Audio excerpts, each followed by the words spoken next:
Hey everybody, this is Dula from Dula Media, and I'm here to keep one of my promises I did in my intro, which would be a rant.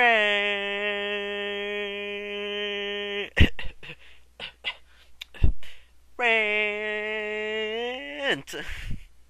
And what I'm going to be doing is just talking calmly, yeah, right, about a very important issue. Roberto Motherfucking Luongo. And, this is really an important issue for the Vancouverites listening right now, but it's something I just gotta get off my chest. So, here comes the top 5 reasons I hate Roberto Luongo. Number 5. His attitude. This guy is cocky and self-indulgent. I know he has a gold medal, okay? But I don't think you deserve a gold medal when you can only show up for 1 month. Now, I'm not taking away from his gold medal. He played amazing in the Olympics, but his attitude afterwards sucked. He flops all the time. He doesn't play well. He is just not a positive person to have in your net. That's why Luongo has a bad attitude. He just doesn't have what it takes to really win for a long period. Number 4, he's been a captain. Now, I disagree with any goalie becoming a captain for a few reasons. 1, captains always have to talk to the media after if what happened, what went wrong in a game.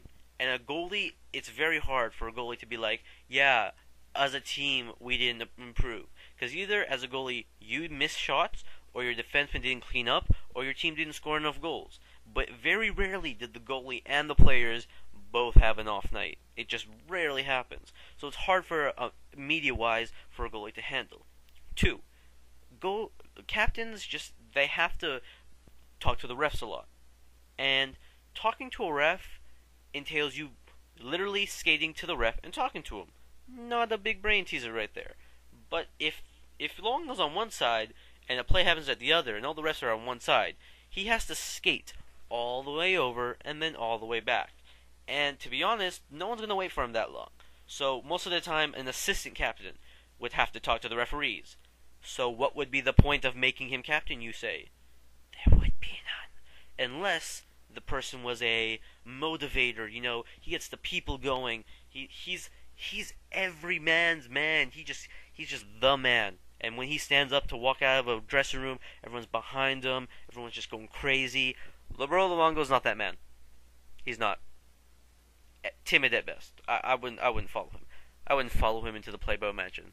I'd push him aside, but I wouldn't follow him into the Playboy Mansion. Number 3. He is overhyped. Actually, he won a gold medal. Do you know how many people have won medals that didn't deserve it? How many people have won Olympic medals who didn't deserve it? It's just a fact of life. A lot of the medal winners in life deserved it. They truly deserved it. They were amazing athletes. They worked hard. Some just got lucky. Roberto Luongo got lucky. Because one thing Luongo does well is he has a 1-month stand where he's amazing in net. 1 month. That's how long he can be good for. Luckily, that's how long the Olympics were for him. 1 month. Any longer, he would have freaked. He would just failed, and the Canucks would have lost. Canucks, Canadians. My bad. But that brings me to the fact: he comes in. It's a 5-6 month season. What's he gonna do? He can't. He can't do anything. He has a month-long shelf life. That's it. And he can't do double months. He'll do a month, he'll be off a month. He'll do a month, he'll be off a month. And if it wasn't for the incredible scoring ability of the Sedins and Kessler and Burrows, the Canucks wouldn't have been number one in the league. First time ever. But it wasn't on goaltending. It was on teamwork.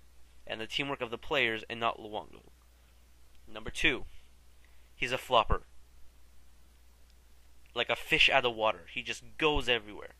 And I'll give you an example. Today, the 24th, Game 6. The Canucks were up 3-0 in the series. Now it's tied 3-3. You want to know what happened? Overtime. 2 minutes left.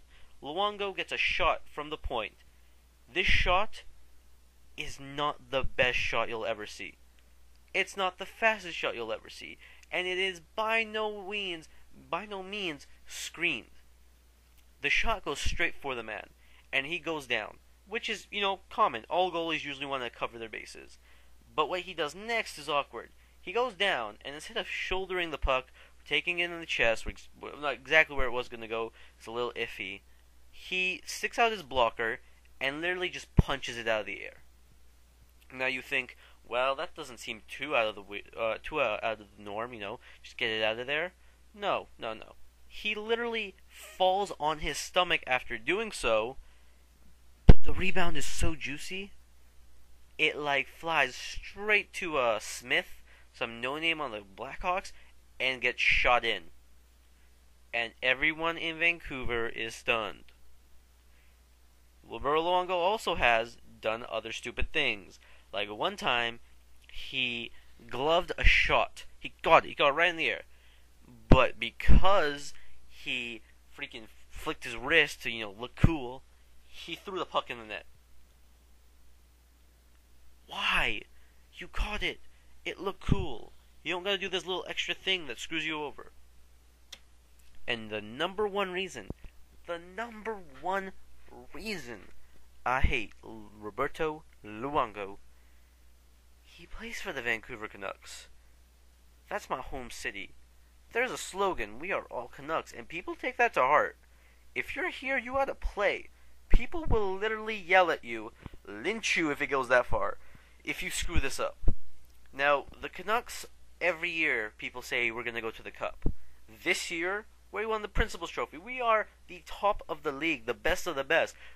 The Sedin twins were both in the top 5 point leaders. Why the hell? Why the hell are we being outscored? Why the hell are we being outshot? There's no reason. There is no reason. But in games where we lose 7-2, it's not always the goaltender's fault. In games where we lose 5-1, 5-0, it's not always the goaltender's fault. When we lost 5-0, though, it was the goaltender's fault. There are enough weak shots that went in that just put fans' hearts down. And the worst part is, Corey Schneider, amazing backup. Best backup I've personally seen. The man should be a starter. Is playing Game 6. Playing it very well. Made 2 mistakes, caused 2 goals.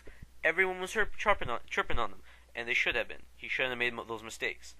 But now, it's just the worst luck. He gets injured on a penalty shot, and Roberto Luongo comes in, and he flops, and he knocks the puck to somebody, and they score in overtime, and people's heart died a bit. So those are the 5 reasons I think Roberto Luongo should be hated, especially by every Vancouverite in the city, because we deserve the Stanley Cup. And if Schneider comes back for Game 7, which I pray to God we win, we will. So, go Canucks, go.